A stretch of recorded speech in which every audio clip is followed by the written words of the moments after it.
I'd like to start by congratulating Brisbane. Obviously a thoroughly deserved victory. They did it the hard way, and when you lose the first final and then need to come back to Melbourne 2 weeks in a row, and when you get the job done, you absolutely deserve it. So full credit to them. It's obviously difficult for us right at the moment, but I think in the fullness of time, when you sort of sit back and you think about the quality of team that beat us in this grand final, it might ease the pain a little bit. And I'd probably also just like to speak briefly about how proud we are of our players and our club this season. Without going into detail, and I won't go into detail, there are a lot of things known and unknown that were really challenging for us this year. And to be perfectly frank, there were times where it just seemed unlikely that we would be able to overcome those obstacles to give ourselves a chance today. So because of that, but even without those things, I'd still be really proud of the way our club and our players in particular just keep fronting up. So the game itself today, like even the first half, we went in scores level, but it just didn't feel like we were able to play the way we had in the last couple of months. Again, which is a bit of pill to swallow, because I think we'd shown that our best footy was going to challenge anyone. And in some ways, looking at the form teams through the final series, even going into the final series, it sort of seemed to us that Brisbane and Hawthorn were two of those, and we've got over those two and just couldn't get it done today. And again, there were things within the game that went against us, but that's not just footy, that's life. You just mentioned there's a few unspoken challenges throughout the year. Do you care to extrapolate on what they were now that the season's done? No. I was specific when I said that I wouldn't talk about them. But I think it's sort of the game you're in. You can speculate, and I'm not going to get sucked into responding to some of those things. There are the really obvious ones. You never lose a grand final, I don't think. Especially the way they dominated that patch late in the third quarter and obviously early in the fourth, and think, one play would have made a difference, but I think Stuart would have made a difference. But that is one of. I'm talking about a number of things, like 10, 12 things, some more impactful than others. But I only bring it up to say that, to highlight just how proud we are of the resilience of our group. Even there's some on-field things, like it was a challenge for us today that we couldn't quite step up to, but we were still confident because we have had lots of periods within games this year where it hasn't been going our way, but we've found a way to prevail. And unfortunately today just wasn't one of those days. Just had the group behind closed doors for a few minutes. Do you be able to shed some light on the main message to the players as they finish their season? No, that's private. I think understand the interest. It's not. I don't think it.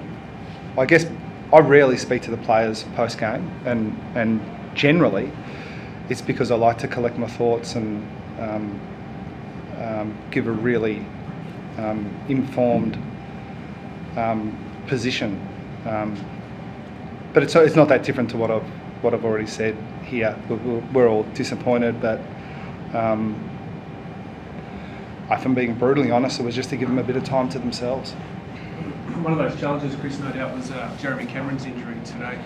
How serious was it, and how brave, I guess, was he to keep playing and see out the game? Obviously brave, but there'll be other players, and I'm sure will come out in the fullness of time from both teams that were a little bit sore. The challenge we had is that I'll say one thing. I hope this doesn't sound like sour grapes. I think we all, and I'm at the head of the queue, will be rapt to see the back of the sub rule, because that was really, besides the seriousness of the injury, the challenges there. Make planning difficult, and it feels like a bit of deja vu in a respect that we were sort of waiting and didn't feel like we could make that sub until we had some clarity there. But yeah, obviously, yes. Have we given any feedback yet, Mac, to the? Yeah, potentially. Is this on Jeremy? Yeah. Yeah. Yeah, but again, it's like in the heat of the moment, it's hard to work out. Is it a crack? Is it a decent break? Can he play? Can't he? And that took a long time to work out. But obviously, yeah, he was heavily limited from late in that second quarter.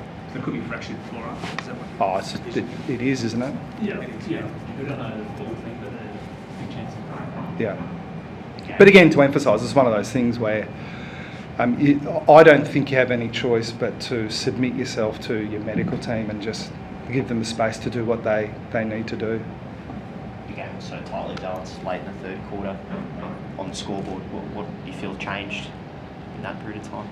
Oh, there was we had that challenge with trying to work out whether we. The obvious risk there is that if we were to sub someone and then had to sub Cameron, that would be really limited from there. But they, in a real arm wrestle, they just got a couple of goals late, and we didn't quite set the ground up the way we would have liked. That gave them those opportunities. But again, scores were level at half time, pretty even, probably level close enough to halfway through the third quarter. But it was rare that we thought the game was actually going the way we wanted, and there were various reasons for that. So yeah, I'll be thinking about them at 3 a.m. often over the next couple of months. But I tend not to give you a detailed explanation of the tactical stuff anyway, whether it's round 4 or a grand final. So I'll leave it to you guys to work through. We obviously got some exceptional young players in the competition at the moment. Where does sort of Will Ashcroft sort of, in your mind, sit? Yeah, I mean, I don't need to be biased, but I am, because I love Will, known him his whole life. And yeah, we are and have been for a long time full of admiration for the way Brisbane have harnessed the young talent that they've been able to recruit and develop. So it's, again, we thought we went in really good shape. To give ourselves this opportunity takes a lot of hard work, and Stuart obviously hurt. But Hipwood and the issues they overcame, they thoroughly deserve their victory. And yeah, it is possible to be bitterly disappointed, even more than that for us, but still at the same time, be proud of Will and Levi and the Lions in particular. That's probably a good way to finish, I reckon. Thanks very much.